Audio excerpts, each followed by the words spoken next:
From city landmarks that are no more to seeing development near downtown and how the River City handled the pandemic, what will you most remember from the last 8 years in the River City? Jacksonville's two-term mayor gets ready to say goodbye. Lenny Curry joins us in studio.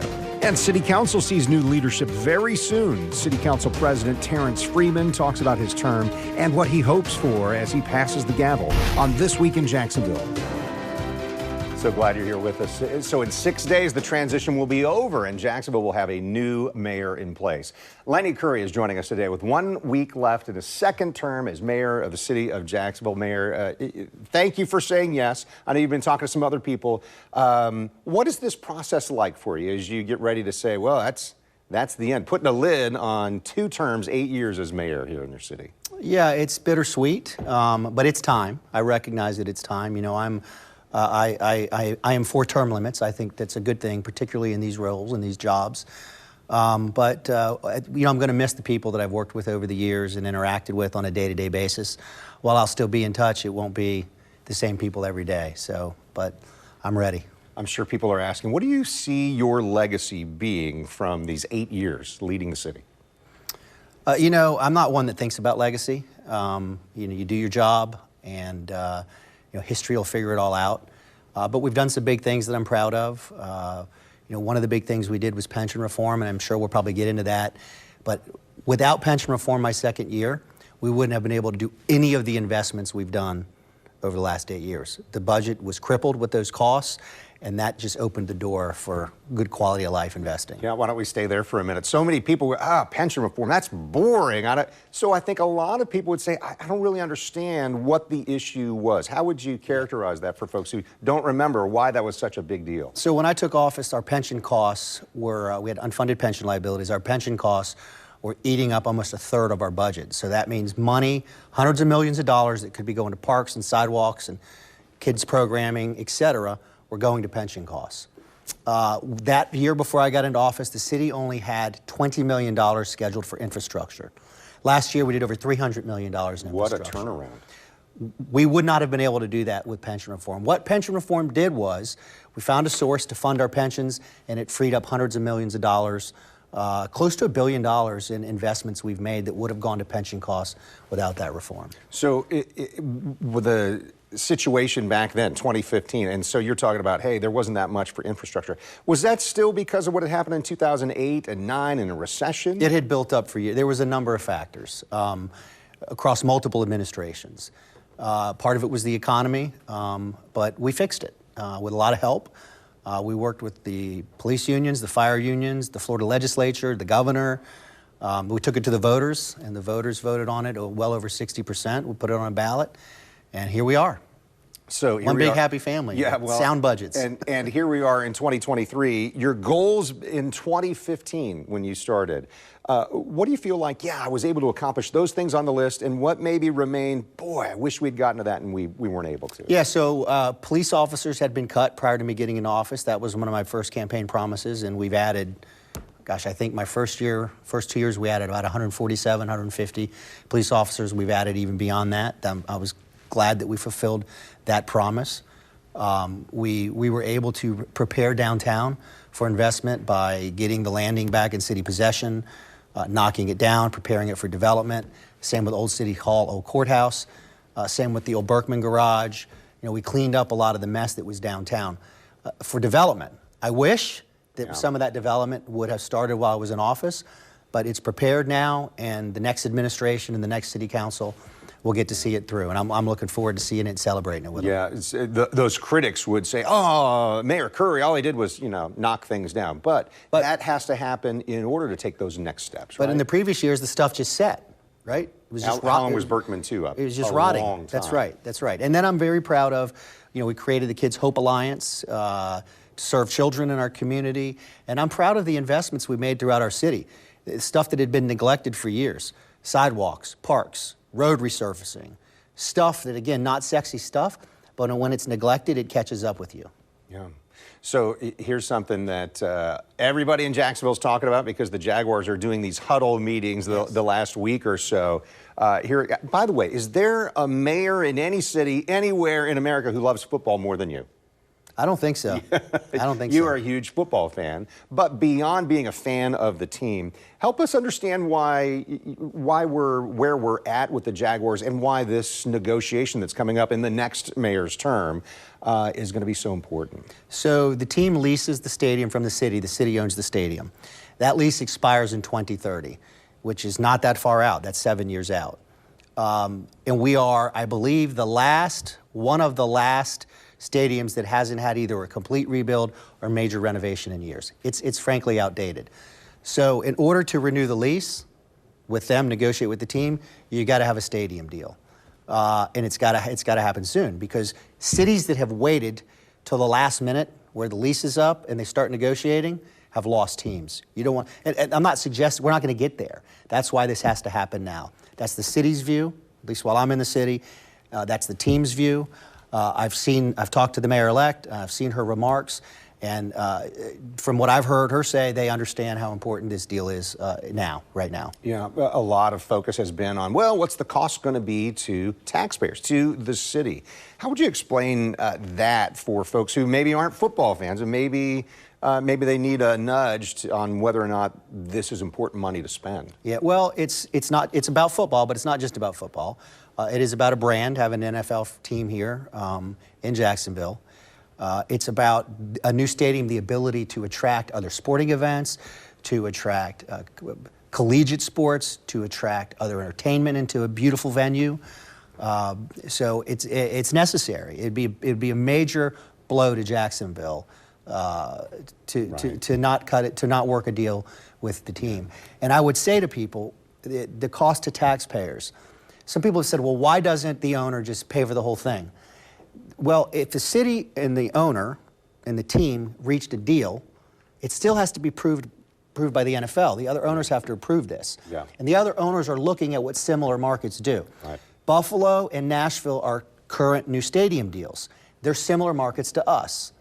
They have funding. They have municipal funding. So I would say, not that the deal would look the same, but a good blueprint for people to understand how this cost structure is going to work and what's it going to look like and why. Go look at the Nashville and the Buffalo deal. So Mark Lamping is the president of the Jaguars, and he's done this before in New York. That's right. He helped get that stadium that the New York Giants and the New York Jets. How has it been dealing with him over these years, and do you have confidence in his ability to make a deal happen for both the city and the team? Absolutely. Mark's a professional. He's done it before. He's been in Jacksonville now. So yeah, I'm confident that Mark and the team and the city, the mayor-elect, her administration, that they'll figure this out. They'll reach a deal. And I've gotten to know Mark over the years. I consider him a friend. I've gotten to know him personally. I know his family. So I feel good about where everything's headed. Yeah, and he does bring, again, that experience. Baseball before football, but clearly as a president of a sports organization, got some ideas on how to. Final for this segment, we're going to ask you to actually stay with us. We're going to take a commercial break because I think there's a lot more to discuss with Mayor Lenny Curry. What does the future hold for Consolidated Jacksonville's 8th mayor? We're going to ask him about that next on This Week in Jacksonville.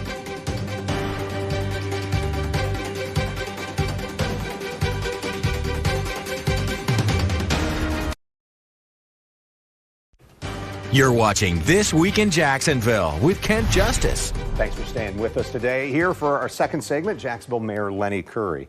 2 terms, 8 years. A lot has happened in that time. One of the things that people have talked about is what happened in these last few years, JEA, the possibility of a sale, now prosecution of the former CEO and CFO. What would you say to folks about that? Because so many people went, wow, what a black eye on the city that we went through some of that scandal. Sure, I would say that my position remains the same. I've always said that that's a big asset that the city owns, that we ought to understand the value of that asset, and we ought to determine what's its highest and best use for taxpayers. Does that mean continuing to be owned locally by the taxpayer, or does that mean monetizing it in some way and using it in a way to help the city? I simply wanted to answer that question. We never got to that point, obviously. It got really messy in the process. I stand by that idea. What would I have done differently? I would have engaged a third party and said, hey, can you guys, in a transparent way, take a look at highest and best use of JEA. What's the value and what's the best course forward, and then present it to the public and present it to us. Yeah, I saw some comments, maybe the civic council or somebody like that. Correct. That would have been an option. Party. That's right. Yeah. Because civic council does a lot of policy stuff. Any regrets with Aaron Zahn becoming CEO there, and since he's the focus of this prosecution right now? I mean, look, he went through a process, applied for the job, was voted in. The board chose him, and so there's going to be a jury trial, and we'll have to see what happens there. But those two are unrelated. Privatization, looking at the value of an asset, is, from my perspective, from what we were trying to pursue, is unrelated to that issue. Okay. Let me ask about the issue with Eureka Gardens. This is several years ago, but this was a HUD community. It was in disrepair, and you stepped in. Is this one of the things you're proud about? Yes. Being able to get in there. Do you feel like you made a difference there? Well, absolutely, we made a difference. They've fixed it. It's new ownership, very nice living conditions. And what happened was I started getting emails from residents about how bad the situation was, and I said to my team, I said, I'm going. We're getting in the car and we're going. And I was shocked what I saw. Mold, roaches, air conditioning not working. The structure just falling apart. Falling apart, little kids everywhere. Just completely inhumane conditions. Yeah, you got some other people from the federal level involved in this too. I went to D.C., I worked with folks in D.C., worked with HUD, worked with our Senator Rubio got involved, City Council got involved, and I made a commitment to those people. We were not going to step back till we got new ownership. And it wasn't easy, but we ended up getting there, and now Eureka Gardens is it's much better place. Absolutely, to live, right? Absolutely. I do need to ask about this. So, stepping away from city leadership here, what's in the future? You came out, you'd been an entrepreneur, you started your own company. What's in the future now, past 2020, July 1st, 2023 for Lenny Curry? Well, here's what I've learned in the last 8 years, and it's gone by so fast. My kids are growing up. I've got a kid going to college now. You start to think about aging, you start to think about quality of life and what matters to you. I lost my father suddenly within the last month. So sorry to hear that. Thanks. So I need to really, this is a time for me and a season for me to kind of reset and rebalance around my family. So that's going to be my priority. I will go back into business at some level. Am I done being on a ballot? I don't wake up thinking about being on a ballot, but if the right door opens and if I find the fire in the belly again, I've never lost an election. I've been on 2 ballots for mayor. I've run a pension reform referendum ballot and been involved in other party elections. So if I ever decide to do it again, the team, we know what we're doing. I was fascinated by your answer to this question. Another reporter asked you, governor or U.S. representative, which one would you choose?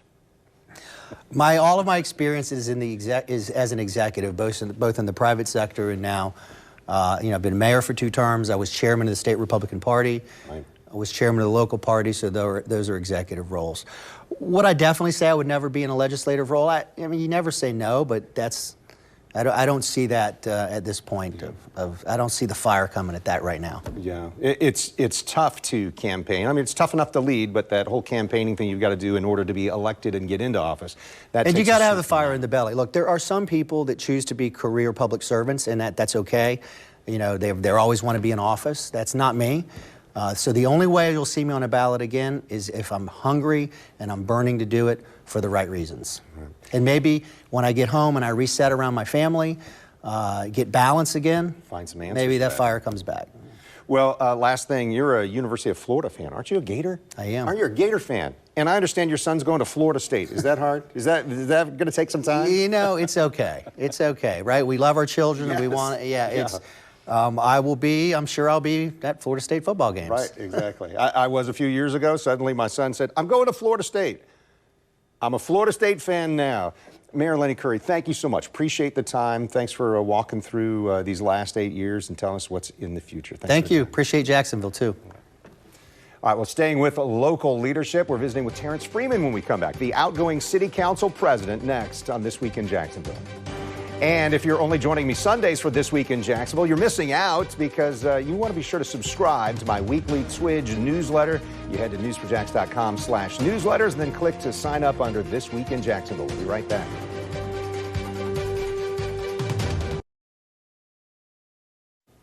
You're watching This Week in Jacksonville on Channel 4.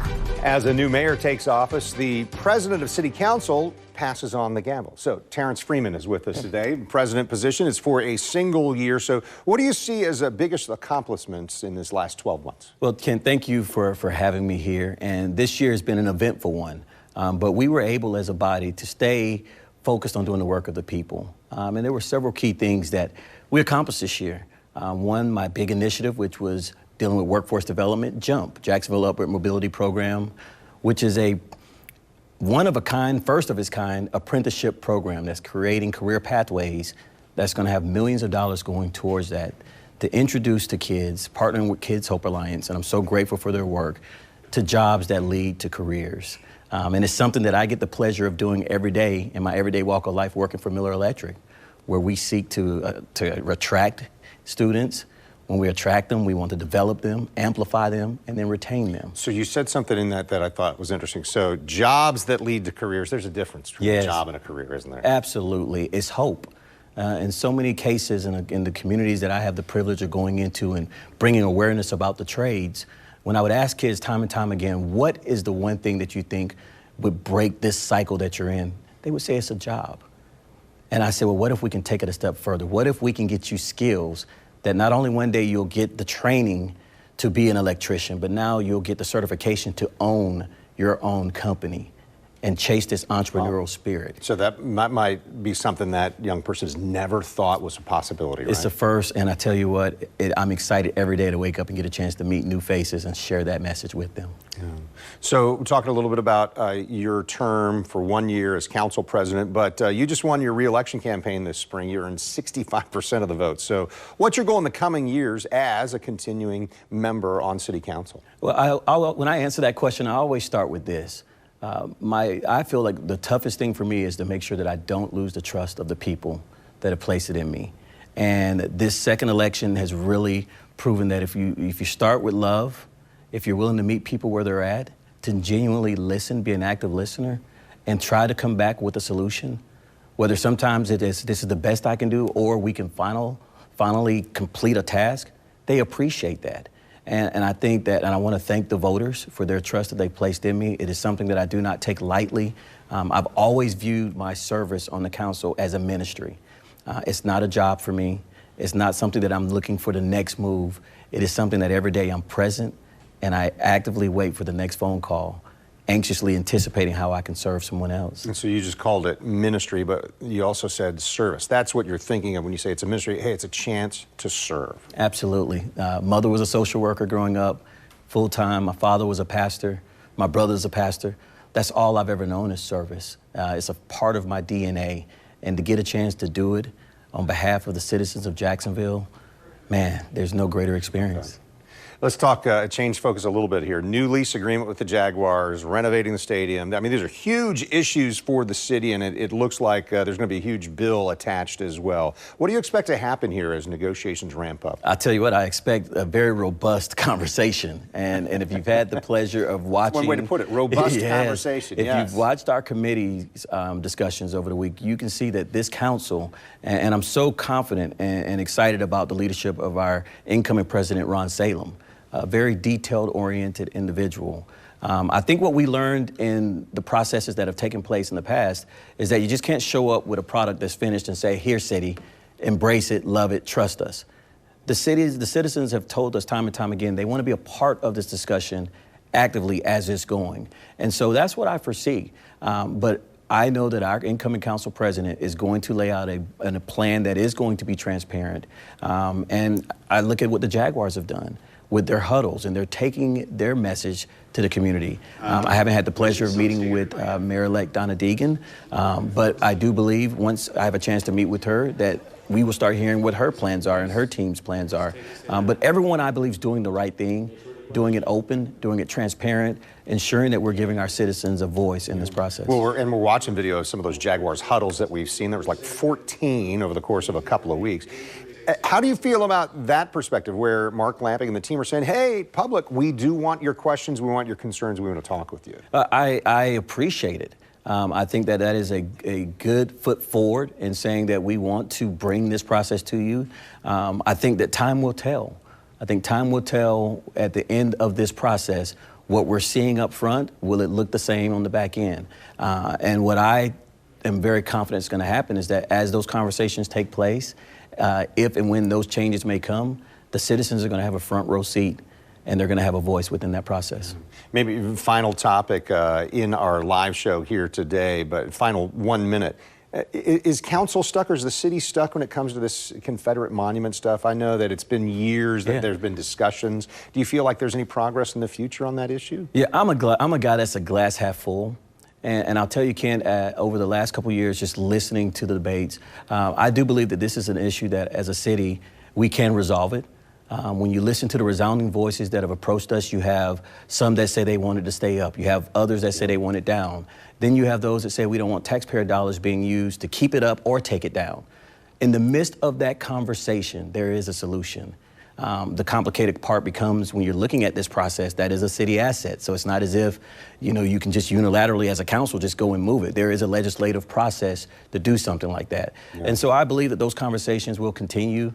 We will get it right for our city so that we can move forward. Well, I tell you what, City Council President, I know you're transitioning off there, but we are going to keep the conversation going. I want to invite you to see more of this interview with the City Council President Freeman, and we're going to get into a new youth rec park with a Jaguars connection. That's on News 4 Jax Plus.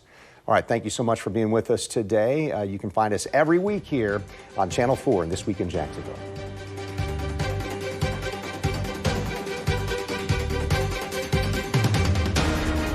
See why every day more people are choosing News 4 Jax, Northeast Florida and South Georgia's #1 source for local news.